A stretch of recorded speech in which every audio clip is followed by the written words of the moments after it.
नमस्ते भाई सबको। तो भाई सिर्फ 100 दिन बचे हैं भाई, सिर्फ 100 दिन। ठीक है, नीट का पेपर एकदम पास आ गया है भाई, एकदम मतलब दूर से ही महक आ रही है भाई नीट के पेपर की।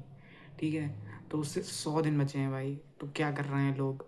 ठीक है, मेरा क्या प्लान है भाई, देखो मैं अपना प्लान बताता हूँ।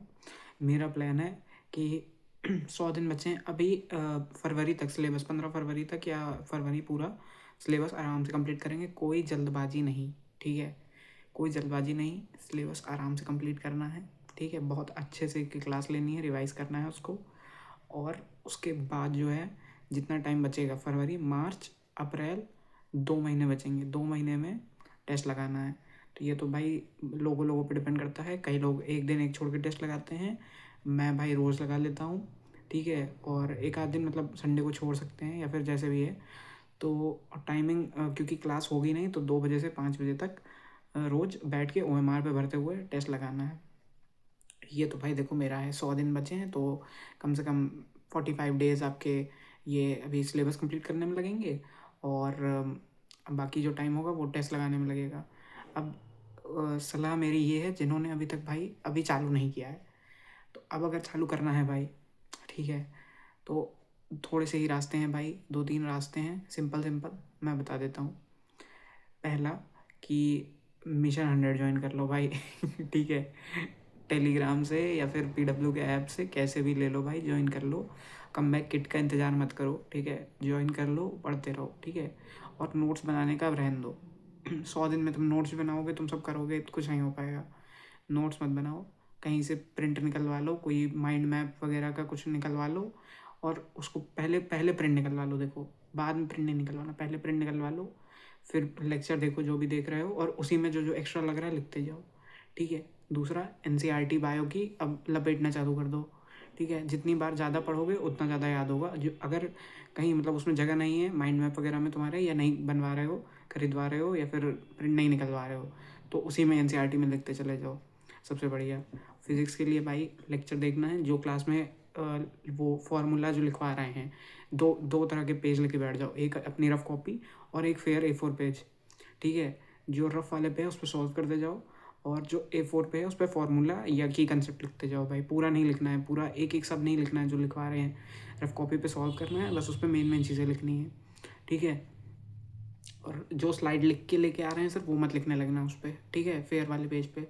और बाकी सॉल्व करते जाओ, क्वेश्चन जो जैसा है, बन रहा है नहीं बन रहा है, सॉल्व करते जाओ। ठीक है, और एक एक करके ऐसे चैप्टर अपने निपटा लो।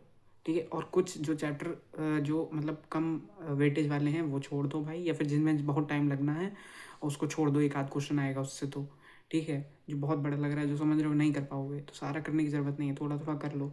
ठीक है, अब हो सकता है कि भाई 2025 जैसा पेपर आ जाए तो चला तुमने जो चैप्टर से नहीं पढ़ा है उसका ही एडवांस का क्वेश्चन आ गया, तो सब छोड़ रहे हैं, और तुम तो वैसे भी अपना पढ़ के नहीं गए थे, वो तुमने दूसरे चैप्टर में टाइम दे दिया था, तो तुम भाई बच जाओगे ना, तो तुम्हारे लिए बहुत अच्छा एडवांटेज है भाई तुम्हारे लिए तो। ठीक है, मतलब ऐसा हो सकता है भाई, कोई वो नहीं है कि नहीं कर पाओगे। ठीक है, ये बहुत इंपॉर्टेंट है। और भाई बाकी जिनका बैकलॉग है, वो भाई अब बैकलॉग क्लियर करने का मत करो भाई, अब थोड़ा सा बैकलॉग है, अगर जैसे तुम्हारा 5 6 10 10 लेक्चर का भी बस अगर बैकलॉग है, तो भाई उसको कंप्लीट कर लो। ठीक है, वरना अगर 10 से ज़्यादा लेक्चर का है भाई, तो भाई वो बैकलॉग छोड़ दो।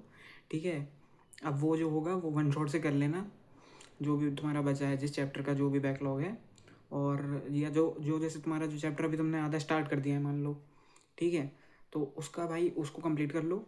और जो उसके आगे का जो चैप्टर का बैकलॉग है वो वन शॉट से कर लेना, जो अभी चल रहा है बैच में उस पर ध्यान दो।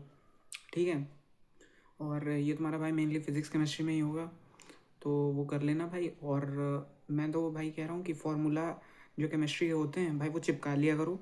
ठीक है, या फिर एक कागज़ पे लिख के रख लिया करो अच्छे से, उसी को रिवाइज़ करते रहा करो, पूरे पूरे नोट्स रिवाइज़ करने की ज़रूरत नहीं है। और ऑर्गेनिक भाई बहुत इंपॉर्टेंट पोर्शन होता है, ऑर्गेनिक के भाई देख के सवाल करने होते हैं। ठीक है, फिजिकल तुमको नहीं भी आती है। ठीक है, इनऑर्गेनिक तो भाई देखो भगवान के ऊपर होती है तुम्हारी। इनऑर्गेनिक अगर भगवान ने चाहा, ठीक है, तो तुमसे बन जाएगी पेपर वाली, क्योंकि वो तो सीधे रटा रटाया है, वो रटा होगा तो बनेगा, नहीं रटा होगा तो नहीं कर पाओगे। बाकी ऑर्गेनिक भाई होते हैं थोड़े नंबर स्कोरिंग, तो ऑर्गेनिक अच्छे से पढ़ लो।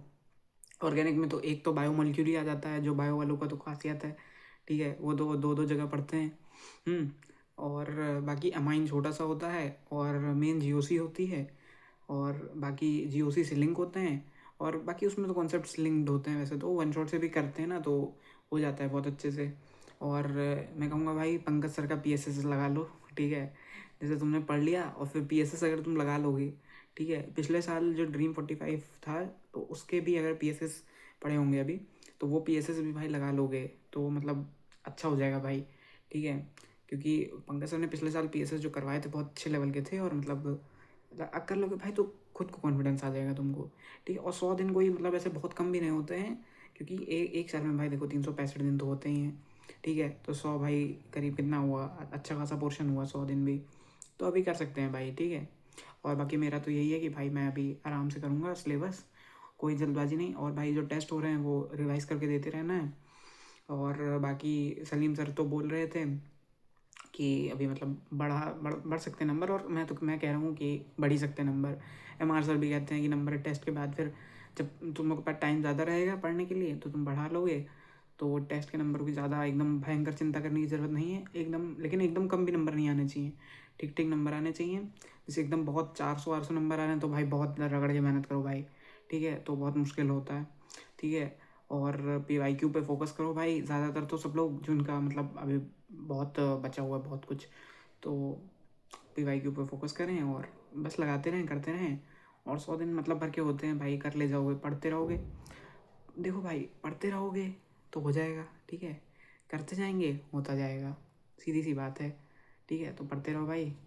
और सब बढ़िया, सब कैसा चल रहा है? जेई मेन के पेपर चल रहे हैं भाई, अभी तो 2 ही पेपर हुए हैं, देखते हैं। दो दिन पेपर हुए, मतलब 4 पेपर हुए हैं, ठीक है। अभी पंकज सर लगवा रहे थे क्वेश्चन, तो मतलब ठीक है, आसान है, कोई बहुत कठिन नहीं है, ठीक है। लेकिन भाई अब देखो जेई मेंस का पेपर तो पिछले साल भी थोड़ा सा नीचे ही लेवल का आया था भाई, ठीक है, और नीट का ऊपर ही था, तो ऐसे कंपेयर नहीं कर सकते हैं कि कैसा आएगा, उससे तो भाई कठिन ही आएगा, मेरा तो यही मानना है। और आना भी चाहिए भाई कठिन, ठीक है, क्योंकि जेई में भाई कम लोग बैठते हैं, नीट में ज़्यादा लोग बैठते हैं, तो ये बात है। और नीट में तो भाई ड्रॉपर समाज लगा ही पड़ा है पूरा, तो जेई में तो भाई लिमिट होती है, अटेम्प्ट लिमिट होती है, ठीक है। तो जेई के पेपर भी देखते जाओ भाई, जिसको देखना है देख लो, मैं भी देख ही रहा था कुछ क्वेश्चन, ठीक है। जेई में को मतलब बहुत वो वही रिपीट करते हैं भाई हर साल जो आता है, बस चलता रहेगा, करते रहेंगे भाई, ठीक है। बाकी सब बढ़िया, जय हिंद।